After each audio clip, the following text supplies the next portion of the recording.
when you decided to not join the army, did you have a next step in mind? Yeah. Then I wanted to become a tea gardener. 4 months to find Aishwarya. So it took about 18 takes. And in the middle she turned around and said, I can't do it. So Sachin takes his mask off and the kids go completely bong. They can't believe their eyes that it's actually Sachin Tendulkar standing among them in the bus seat. Because after the shot was taken, one little kid comes up to him and reaches out and touches his shirt. Yeah. And feels it. And he looks at the other kid and says, Khwab nahi, Gulaba Kaur, one day I found one fakir with a python wrapped around his leg. Okay? And I went up to him and I said, he says, paisa doge? I said, हाँ देंगे पर python के लिए देंगे. कितना चाहिए तुझे? So he said, 400 rupees. I quickly pulled out 400. You bought the python? Yeah, I bought the python off him. So he sold the python? He sold the python. He wasn't willing to hire it. Yeah, I mean, my honeymoon night, enjoying my nuptial delight. And there's some him in the bathroom watching me doing it. You know? So, got furious. He bounded into the bathroom and there he sees this 12-foot python wrapped around his commode. So what do you think is missing today? Is it that passion or is it Spontaneity, support from the brand? passion and the belief that you have to fight for what you think is right. The fight has gone out of the business. Great films are always poems, visual poems.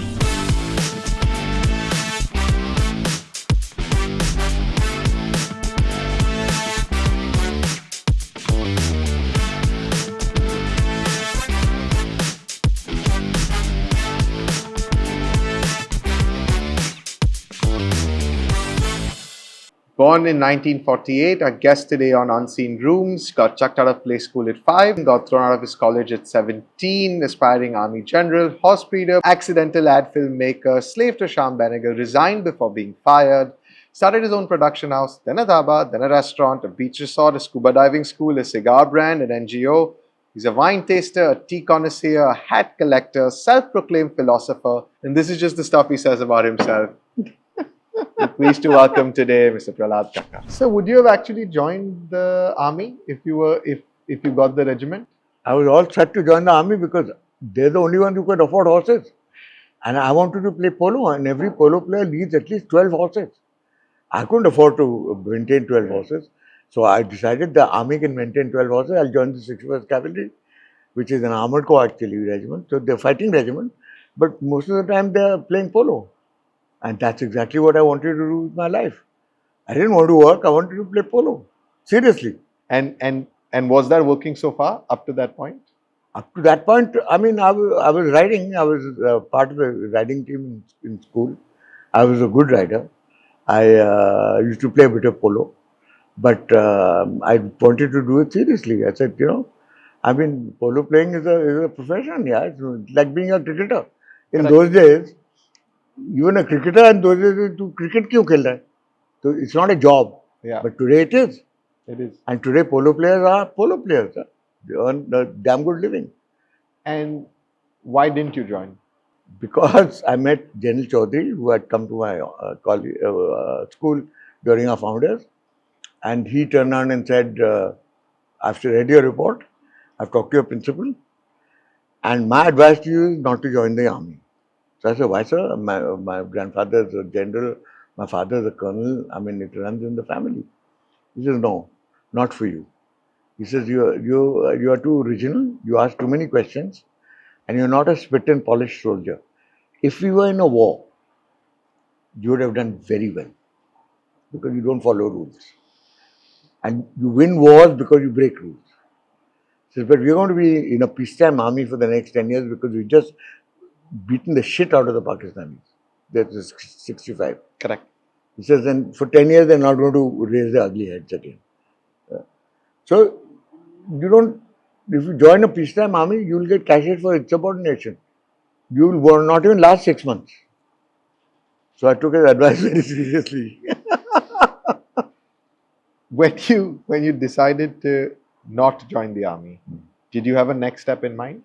Yeah. Then I wanted to become a tea gardener. Okay. Because it was outdoors. I didn't have to wear proper suits and clothes to go to office. I have a pair of shorts on a bullet motorcycle. You go around the estates, there's lots of wildlife, it's out in the open, and it's a good life. Did you always know that you're not going to conform? So even when we just spoke about becoming a tea gardener, um, we didn't have too much discussion of tea. It was the fact that you didn't have to wear a uniform, the fact that you could wear a bike. Those are the things that seem to be coming out. So did you always know that I'm not going to do a No, I conforming? knew one thing, that I didn't want to do a 9 to 5. Okay. Definitely not. And I wanted to be in a zone where I would be challenged every single day of my life. So I could never be bored, because I get bored very soon. If I have to do a repetitive thing, Yeah. then after a while it stops challenging me. Then it doesn't apply. I'm not interested in it. It's rote. And I never did anything by rote because I was dyslexic Okay. in Yeah. school, and nobody knew I was dyslexic. Yeah. They thought I was a duffer. But I was selective. So I wasn't a duffer, because certain subjects which I liked, I was a topper. And the subject that I didn't like, I was useless. Speaking about subjects that you liked and you didn't like, as you decided to become a tea gardener, um, I know you have a formula for your best version of tea, which is 50% shamong. Shamong Darjeeling, Yeah. And the other half is a good. 50% is a good Assam CTC. Can you tell us why that is? Because it's the best combination of the two finest teas in the world. You can't get a better tea than Darjeeling, because it has its own personality and characteristics. So you can either be a purist Okay. and drink Darjeeling tea and say the hell with everybody else, which is fine. But I'm not a purist. So I like fiddling with things. So I want the body and the color of the Assam, and I want the flavor and the strength of the Darjeeling. So I combine the two. But everything that I have read, a lot of the stories, um, they're almost born out of chaos, out of the chaos, Life and death. life and death. How do you generate or how do you include detail in the chaos then? See, once the chaos is on you and your adrenaline levels are so high, because it's survival then. Correct. Everything is by the seat of your pants. Correct. It's purely survival. When you have to survive, your body responds very differently, especially the mind, than when you are when you're comfortable and you're doing something that you actually, there's no stress. So I survive under stress. How do you rein that adrenaline? How do you rein that chaos to include the details? So that's what it is. So the adrenaline gets you to solve the problem, Mhm. and then when you hone it, it's like taking a diamond and polishing each facet of it so that it's brilliant. Brilliant in the sense of the light that it shows. Yeah. So you see, as a filmmaker or as a creative person, we do everything ourselves. You don't read a script and then try and figure out what to do with it. You see the script. When you're reading it, you're already imagining the pictures that you're going to put together. So it's a highly tactile, very visual medium. Uh-huh. And in your head, everything is perfect, the way you put it together. When you put it into practice, you're dependent on 40, 50 people to actually help you make the film. A great director's capacity is to blend, is to actually mold everybody else's opinion into his own vision. There's a word that comes to my mind when I was reading your book, and it actually came from something else I read in, which is that you took up boxing. Yes. Um, I did take up boxing. I was put into boxing. You were forced. You Yeah. were forced into boxing, and there's a very lovely description of boxing, which is it's a sweet science. Yes. And kind of how you made these ads and how you're describing it now. That's the thought that kept coming to me. It's almost the way you do boxing. Exactly. It's just a sweet Here I was in the science. ring with a huge big bruiser Mhm. who was going to beat me to pulp in front of an audience. And the most humiliating thing in the world. Yeah. To stand in a ring and be beaten to pulp in front of a whole lot of peers and friends and, so forth and so on. And the only way I could then escape from that beating was to be better at the science of the boxing than the bruiser. And did you feel that that was your motivation, which is that I don't want to be beaten up, or it was more that I want to land a punch like the guy cannot No, see that coming? was all secondary. Okay, First, primarily was survival. so survival was the primary goal. First, it was survival. How the hell am I going to get out of this relatively unscathed? Okay, Or being relatively proud of what I did. Did- Okay, so then I had to be damn good at it. I had to be faster. I had to be quicker. I had to have the science. I had to have the balance. So to me, the motto was float like a butterfly, sting like a bee. It was Cassius Clay all the way. yeah. So many performers that you found that were not even planning to do that. Very true. Was that because you couldn't find someone to do it, or was that because in your head that picture was so In my head, I had already seen the kind of person I wanted, okay? the kind of location I wanted, the kind of set I wanted, the kind of tree that I wanted. Because the ad that comes to my mind the most is the ad that Aishwarya is in. How did you know what that ad was going to look like? See, I knew because they had given us a reference. Okay, And to the reference of an American ad that they had made about 10 years ago okay, called 10G. 10G Okay. is the address on the door. got it. And it had Michael J. Fox in it. Okay, And it relatively similar, except Uh-huh. that when they gave it to us, we were in a dilemma. We said, if we do it, people say copy kiya. mm-hmm. If you do it badly, people say they lallu hai कि copy bhi nahi Copy kar sakte." correct. You know. Yeah. So we said, yaar karenge nahi kare. But it was a very prestigious ad because it was top of the line Mhm. ad for Pepsi, and Pepsi was a very big product at that time. Everybody was very keen on seeing what Pepsi was going Yeah. to come out with. We decided that the only way that we could actually put our stamp in it was to cast it. Okay, And I said that I will not get if I get interference in the casting, I don't want to do that. I don't want Okay. any interference in the casting. I'll cast it the way I want to. We'll follow the storyline, but we'll Indianize it. got it. You know, and we'll make it so that it becomes acceptable for a girl in a building to knock on a bachelor's door and say, "Can I have a Pepsi, Pepsi. because I've run out of Pepsi or sugar or milk or whatever." See, it's not. It's a very Western thought. Correct. It's not an Indian thought. It isn't. It's very. It takes a lot of acceptance from Indians to be able to accept that. The key was the male actor. Mm-hmm. That he should not be in any way threatening. He must be clean as a whistle and innocent and appreciative that this great looking girl has knocked on his door and he is not going to let her go disappointed. He's going to go that extra mile to get her the Pepsi. And that thought, that science of it, Yes. did you have that? Is that something you had already thought of before? See, I'm a very intuitive filmmaker. Okay. I don't, by and large, follow research. I follow my own gut to a very large extent and my intuition. Can you walk us through a little bit of why, when you saw Aamir sir or when you saw Aishwarya? No, what I is saw the- Aamir's film, QSQT, Okay. and he was perfect in that. And he already had a character, Correct. and he was already accepted by people Yeah. as a good, clean guy Yeah. with no evil intent, Intent. as far as the women was concerned. And Yeah. it was always absolutely clean. So I said, we've already got the right character. Let's use that. Because in 1 minute or 30 seconds or whatever you have, it's very difficult to establish that character if it's not already a cliche. Mhm. I've got a ready-made character.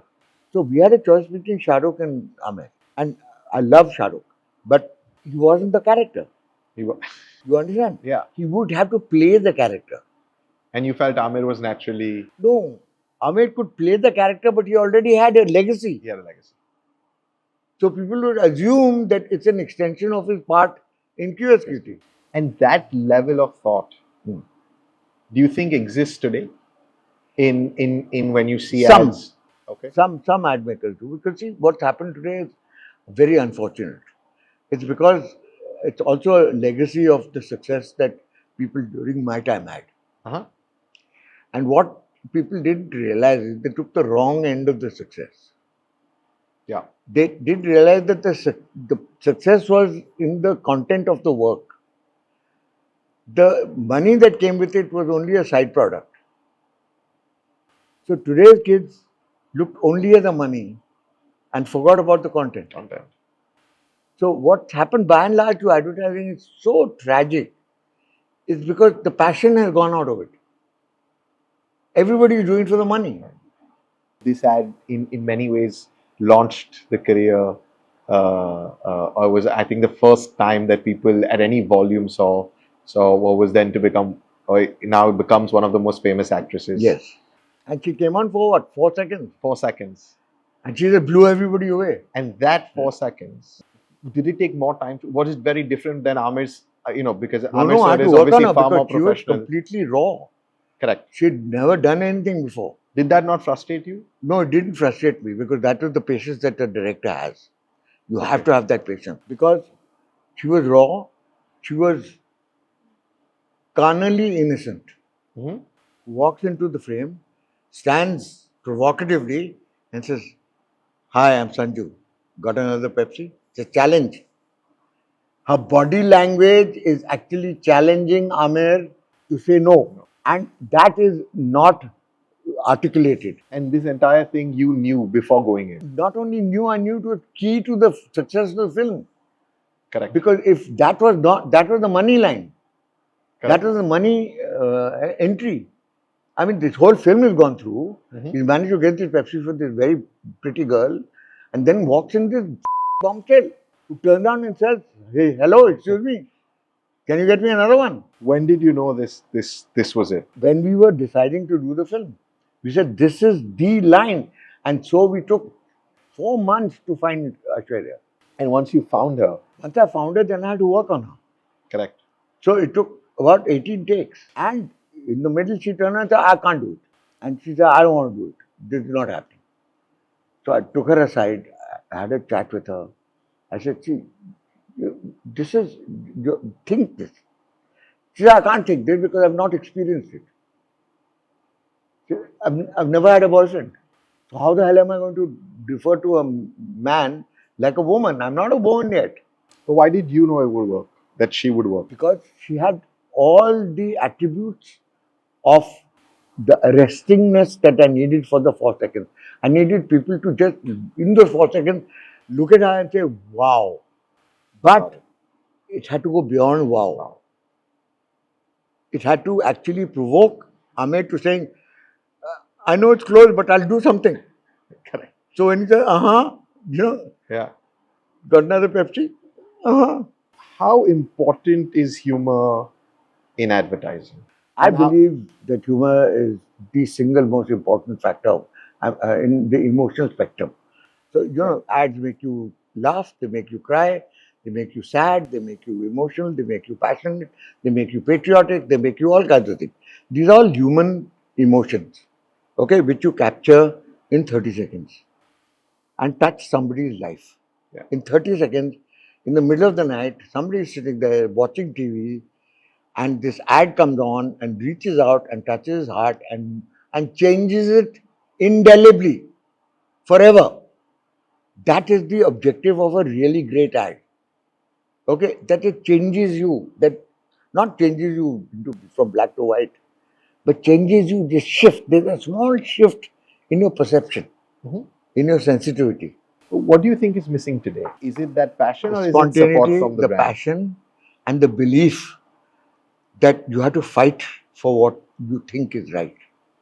The fight has gone out of the business. On both sides, on the brand On brand side as well as on the creative side. Creatives are now saying billing is more important than content.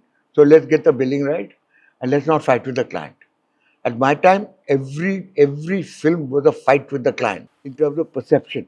Okay. Not in terms of script or in terms of how its position was, what the storyline is, how we are actually going to write it. It's the way you actually shoot it, the way you cast it, the way you shoot it, the timing, the spontaneity. Okay, and the little tweaks that you make during the shoot, which are not in the script. Because that you have to feel. Yeah. So when you do your rehearsal, you know immediately ये This is चल रहा है कि नहीं चल रहा. So then you turn around and say, shit man, it's not working. Then you start tweaking it. Now today nobody tweaks it. They just do it exactly as the way they're told to do. See, it's all about ownership. correct. We've abdicated ownership of our work. So like an artist, Yeah. if you have a signature, if you're going to sign off on something, it's yours. It is. You're going to have to live with it. Correct. The client is going to change the commercial every 6 months. But you are going to have to live with it for the rest of your life because it's a part of your record. Like any other author, like any other. Correct. So if you don't care of the quality of that ad and whether you are happy with it or not, see, it doesn't matter if the whole world is happy with it. There are lots of times under pressure where people succumb and say, let it go. The way it is, we need it right now. It's for you to turn around and say, no, I can't let it go. It's not good enough. I'll do it at my own cost. But it has to be the way I want it to be. See, you have to own the job. You can't do a job. You can't make a film as a job. You make the film as if your life depends on it. And every film that you make, your life depends on it. when you reached that stage, when you were doing all these ads, when you were who you were, that was obviously years of effort. Can we go back a little bit of how it started? So that the original director you started with and how you got a chance to do. I worked with Shyam Benigar Correct. and he was a great mentor. So the entire craft and the way to handle actors, nobody could teach you better. There was no better actors director in the country at that time other than Shyam Benigar. He got some amazing performances out of his actors, from Shabana to Nasir to you name it. Okay, all the actors that he introduced, including Girish Karnal and so forth and so on. Yeah. So we learnt so much from him about how to get a performance out of the actor. Because it cannot be only one-sided. It has to be two-sided. You have to tell the actor what is the emotion you want. The emotion has to come from the actor. It can't be mechanical. How did that part of you, the part that trained under one of the finest directors that made movies, be comfortable and then get it? And we're all very lucky for it. But be comfortable and then get into making 30-second or 45-second. Shyam Benigar was a ad filmmaker.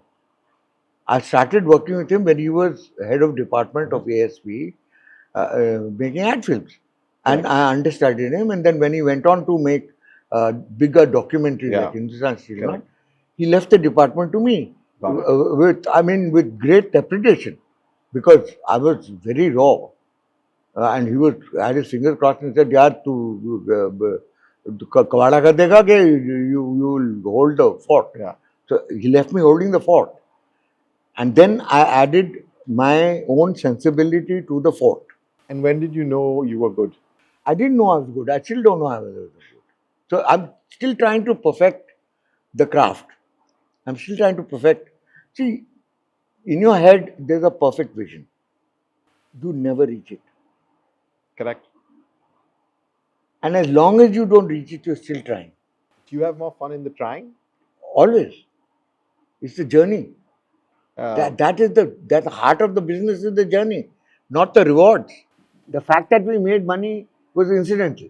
And you've mentioned this before in the book and in some of the interviews done. There was a very specific person at Pepsi. Yes, Vivarishi. Yeah, and she helped you. No, she had faith in us. And then she got promoted. Yeah. And then you did one ad, and you can tell us the story because it's pretty, it's... See, what happened was, Viva left for New York, and a new team came in. And they were from different places like Levers and things like that, who had a certain style of working. Now, all clients take themselves very seriously. Okay? Pepsi was one client that we loved working with because they didn't take themselves seriously. Because historically, they've always been number two, and a poor number two in the world to Coke. Okay? So whatever they did, they never catch up with Coke. So they were free to do what they wanted. There were no rules of engagement. The whole idea was to make fun of Coke. Yeah. Okay? And be really funny and irreverent in all their advertising. So that sincereness, It came from Pepsi at that time when Vibha was there, because they said, fine, let's do it. Yeah. Doesn't matter how outlandish it sounds, whatever it might be. Let's take the call, let's take a risk. Mhm. The capacity to take risks, because you're not serious about it. Yeah. Okay? That's what brings the joy into it. And in many ways, the willingness to be okay to laugh at yourself. Yes, If that- and your entrepreneurialness, to Uh-huh. take a risk, because the business of business is risk. Yeah? It's not playing safe. Correct. Oh, now advertising is playing safe. They're not willing to take risks, except trade and that Havel thing. Yeah. Okay. So what happened was that they were doing films on each player before the World Cup, Okay. like little vignettes. So the script that we got was for Sachin. And Sachin, it was not Sachin at all. It was little kids in Sachin masks playing cricket in a street. Uh-huh. It was like a street match, and there were all these kids with Sachin masks playing cricket. Yeah. And you realize that they all wanted to grow up to be Sachins, because he was the hero. Yeah. And so they were wearing the Sachin mask. And then it got delayed until the World Cup came, and they said, okay, can it? But we were so invested into that script Yeah. that I went back to Vibha and said, Vibha, let's do the one film on Sachin, regardless of what happens. So she said, we don't have the time and we don't have the money. So I said, how much money do you have? I'll do it for whatever you have. It can be 1 rupee, it can be 10 lakhs, it can be 20 lakhs. You tell me how much you got and we'll manage. So she said, I've got 20 lakhs. She said, but you better manage in that. I'm not giving you any more money. So we went back and went to Hartley. And then we realized that in my vision, I saw a stunted tree Okay. against which the kids were playing cricket. I don't know why I got stuck. I got Adiyal on it and I said, no, I have to find the tree, then we'll find everything else. I don't want a street thing, like regular gully cricket thing. I wanted a tree, a stunted tree. So we looked all over the place for stunted tree, couldn't find one, and finally find it on RA. In RA Mill Colony, find this tree. And under the tree, playing were these chokras from the Basti. They were playing cricket under the tree. Actually playing. Actually playing. So So that wasn't part of the ad. They were playing. My main assistant, he came to me and said, why don't we change the script? So I said, why? What is it? Since you're having these high-rise kids, from good background, let's get Basti kids to play cricket with Sachin Mas. Because I found them. Yeah. So I thought about it and said, damn good idea. Because the line was Dil Maange More. Okay. Correct. So we went back to Vibha. Kenny Dawson was my first assistant. Okay. He also helped direct the film. So Kenny came to me and said, let's use the Basti kids. So we went back to Vibha and said that, Vibha, can we change this kids from high-rise kids to Basti kids? So how can you do that? They're not our target audience. They can't afford Pepsi. Can't do all the regular arguments that clients have. Okay, which is what they throw at you, and so that they can paralyze you. So I turn around and tell her, but what is our line? So she said, Dil Maange More. So I said, it's all about dreams, right? She said, yes. So I said, who is the bigger dream? A kid who has everything in life and wants to be Sachin, and a kid who has nothing in life and wants to be Sachin. Who is the bigger dream? She said, that's not a fair question. So I said, Vibha, since when did life become fair? And she actually turned around and said, do it. And you all did, and that was... No, and she said, I'm going to get sacked for this. Because my boss is going to turn around and say, ये छोकरों को कहाँ से लिया है? ये कहाँ Pepsi पीते हैं? They're not our role model. Yeah. Sachin is the role model, but ये छोकरे कहाँ से आ गया है? Yeah. So she said, but your argument is infallible, so let's go with it. Let's see what happens. So we shot this whole film with these street kids. Yeah. Basti kids, okay. They were fabulous. They were not actors. So we had to actually create scenarios for them to be spontaneous. Got it. And the most spontaneous moment was that Sachin arrives there with the mask on. And he takes the mask off, where they have a Pepsi break. And they suddenly see the first time that they're Sachin. I didn't tell them that they were Sachin. He was hiding, he was in a van. with the mask. Yeah. So when he came to join them, they didn't know who he was. When he took the mask off, I told my cameraman, I said, you're going to get one chance to get a reaction from these kids. Yeah. Because they'll never react again like that because they're not actors. And if you miss that action, I'm going to kill you. So Sachin takes his mask off and the kids go completely bong. Yeah. They can't believe their eyes that it's actually Sachin Tendulkar standing among them in the basti, in front of the stupid tree. And the expression was something else. And the best part of it is what is not in the film. Was after the shot was taken, one little kid comes up to him and reaches out and touches his shirt. Yeah. And feels it. And he looks at the other kid and says, Khwab nahi hai.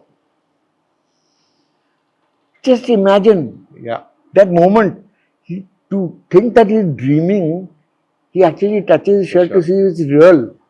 And that emotion comes across in the ad, which In is the why ad. is that reveal. Yeah, even exactly. us, and we'll go. I promise you, we'll go on to other things. But there's one more story that I think people are going to enjoy, and that is of Snoopy. Snoopy the Python. Snoopy the Python.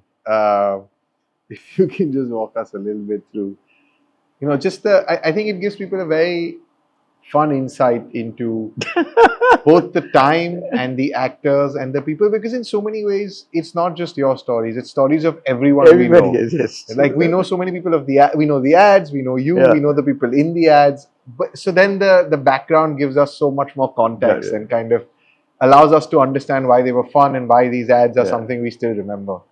So we managed to fluke the biggest ad campaign of the year from everybody. And we weren't the biggest or the best. For some reason, Mrs. Wadia decided to give us the Bombay Dyeing Films. Got it. And the Bombay Dyeing Films had Ardendu Bose as James Bond. Yeah. So he was playing James Bond in it, literally. So, and I wrote a script for them, which was like, it had all the masala in the world. It had panthers, pythons, helicopter crashes, tunnels, action, shootings, all that sort of stuff. Karate fights, the works. Full action packed. Okay, film.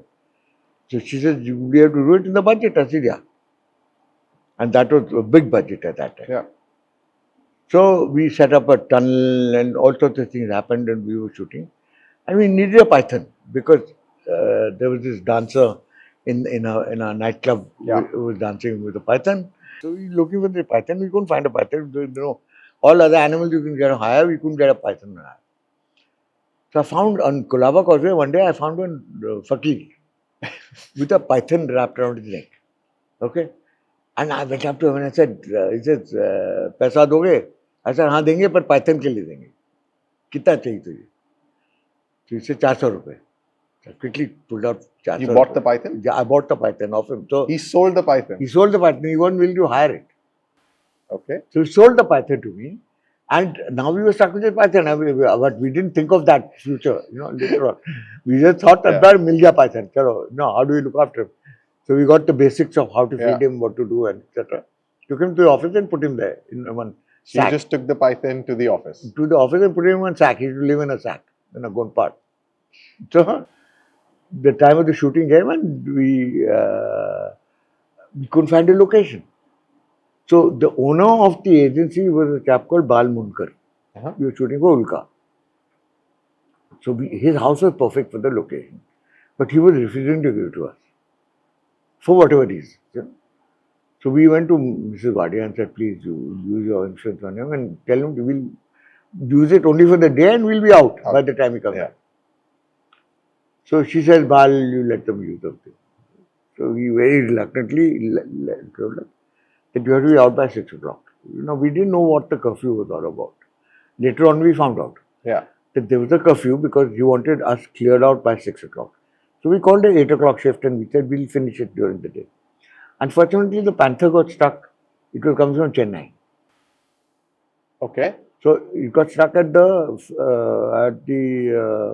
border because the permit to carry the Panther from Chennai to Bombay Yeah. was faulty, and they delayed it by 3-4 hours. So we couldn't start the shoot till about 4:35 in the evening. Till the Panther. Till the Panther yeah, arrived, made it because that was yeah. the opening scene. And then when the Panther arrived, Ordendo Bose was sitting there. He said, "No, I'm not going to touch the Panther." So he's supposed to pet the Panther. Okay. Okay. And it's his pet Panther. Yeah. You know? And the Panther goes, "Ah," you know. He says, "No, man, I can't touch him." You know? He said, "I need a drink." So I said, "Okay, have a drink then." So he said, "Okay, I'm coming back." So he disappeared. Disappeared for 2 hours. So now we're at 6 o'clock. We are supposed to clear out. We haven't taken the first shot. Okay? And we are like now desperate. And we're looking for Ordendo Bose. He's nowhere around. Somebody told me he drinks in a bar in Juhu. So we went herring off to Juhu, and sure enough, he was sitting there toping. So we grabbed him and completely sloshed, Yeah. brought him back to the thing, and did that first shot of the Panther. And he was sloshed enough to touch the Panther. And went. Then we said, Bhalmukar is coming. Then somebody, then the lady from the agency told me, he just got married today for the third train. So he's bringing back his wife, and he wants his bedroom completely intact. We better clear out because he's got a foul temper. Yeah. So, what do you mean? I said, it's honeymoon night is tonight, and you are bloody all over his house. There are panthers sitting on his drawing room, you know, and there's a python roaming around, you know, so all that. So we quickly cleared out his bedroom, did a bedroom, put petals and roses and all in it, put some perfume out there, and cleared everything out from his bedroom where we were using it. Yeah. And went out and waited for Bal. Bal comes at 7:30 with his new bride. He said, "What the is going on here? You know, I mean, wires, lights, panther on his couch. Get out!" He said, "Bal, we haven't finished shooting. We will not be able to deliver the film for you and your client. He will get damn upset. So you go into your bedroom. We will not disturb you. We promise you everybody's mouth will be zipped. There will be no noise. We just finish the shoot and leave quietly without your noise." He said, "No." So his wife, his new bride, turned out, "Let them be, Bal. They seem desperate." So he said, "Okay." And he locks himself into his room, and we start shooting. We shoot till 1 in the morning. And we now need the python. Yeah. Okay. And there's no python. Yeah. We can't find him. And then we realized we left him behind in Bal's bedroom. So now we can't finish the film without the damn python because he's very much a part of it. So we decide to knock on his door. And we knock, and no response. Knock, louder, no response. Finally, I banged on the door and said, "Bal!" Damn, the door opens. "What is it?" Says, "Bal, we forgotten a small prop in your room. Can we collect it?" "No, I'll collect it." So he said, "You won't recognize it, Bal. You know, it's a prop. You know, very specific prop. Yeah. So, can we please come in?" You know? Before he could say, we pushed away in, and we started looking all over the place. No Snoopy. Then somebody goes into the bathroom and says, "I found him." Bal only hears him. He says, "Found him." Here I am in my honeymoon night, enjoying my nuptial delights. And there's some him in the bathroom watching me doing it. You know? So he got furious. He bounded into the bathroom, and there he sees this 12-foot python wrapped around his cupboard. I thought he was going to have a heart cardiac. Even blue, purple, red, green, all kinds of rainbow colors in 30 seconds flat. Yeah. And then finally he got his voice, and he turned and said, "If I had wanted to go for a leak and I hadn't switched on the lights and this guy was hungry, can you imagine what would have happened to my honeymoon night? Get out of my house." There's just a couple of very interesting things that you've said that I would love a little more depth on it. You said good films become poetry, great films become great poetry, and bad films remain narratives. Yes. What's the difference between narrative and poetry according to you? See, when you write prose, okay, it's prose, it's a story. When you visualize it into a film, The translation between prose and film is that film has to be poetry. It cannot remain prose. Okay? Great films are always poems, visual poems, shot beautifully with music, three-dimensional, emotion, people, actors, etc., etc. It all comes into one poem. So when we translate a script Yeah. into a film, it's a huge leap. It's like taking a written prose and making a poem out of it. Got it. That is a process. And when a cameraman shoots a film, what is he doing? Who is he? Who's the cameraman? Why is he so important in your narrative? Why is he a co-artist and not just a technician? Because he paints with light. What is a cameraman? Yeah. He takes a canvas and he lights it, and that light is what reflects into the lens, which captures it, which gives it the three-dimensionality, which gives it the beauty, which gives it the gloss, which gives it the patina, which gives it the shadows, which gives it the mystery. Yeah. And it's all painting with light. Yeah. So your cameraman is an artist. And finally, sir, that image right there. Yes. And the fact that the image is on the book, right? Us as a reader, us as young people, what do you want us to take out of it? What's the reason for the it? Times of India asked Muhammad Khan to take 3 characters, notorious characters in Bombay, and who are most unlikely to read the Times of India, and turn around and say, these are the characters, this is the history, they also read the Times of India. It is like the Tata's campaign on We Also Make Steel.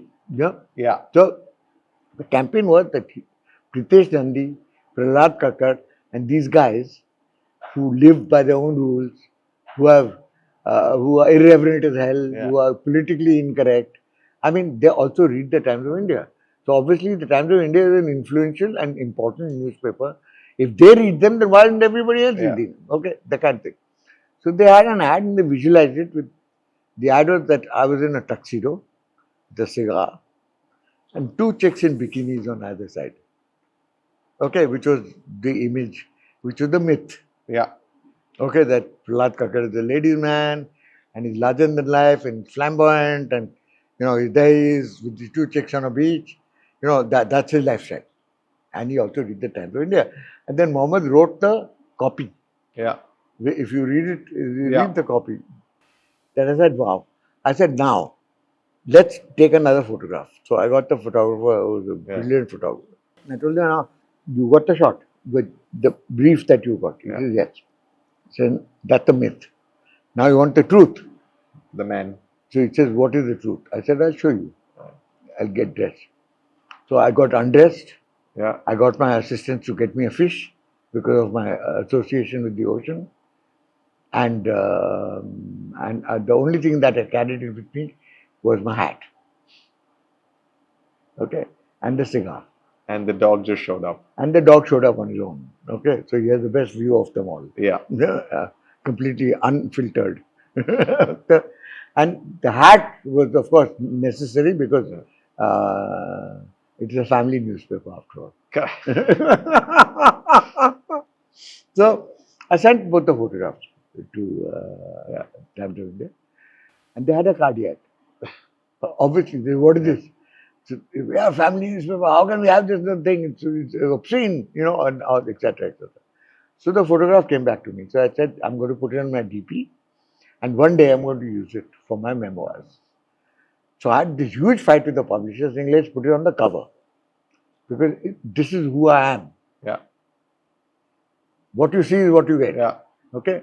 No layers, no nothing, no onion skins, nothing. This is who I am. And if you notice, there's a big scar on my chest. Yes. This is exactly 1 month after my bypass.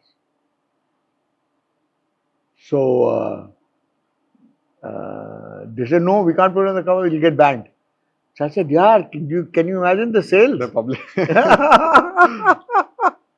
So anyway, they fought and all. Yeah. Then they put finally capitulated.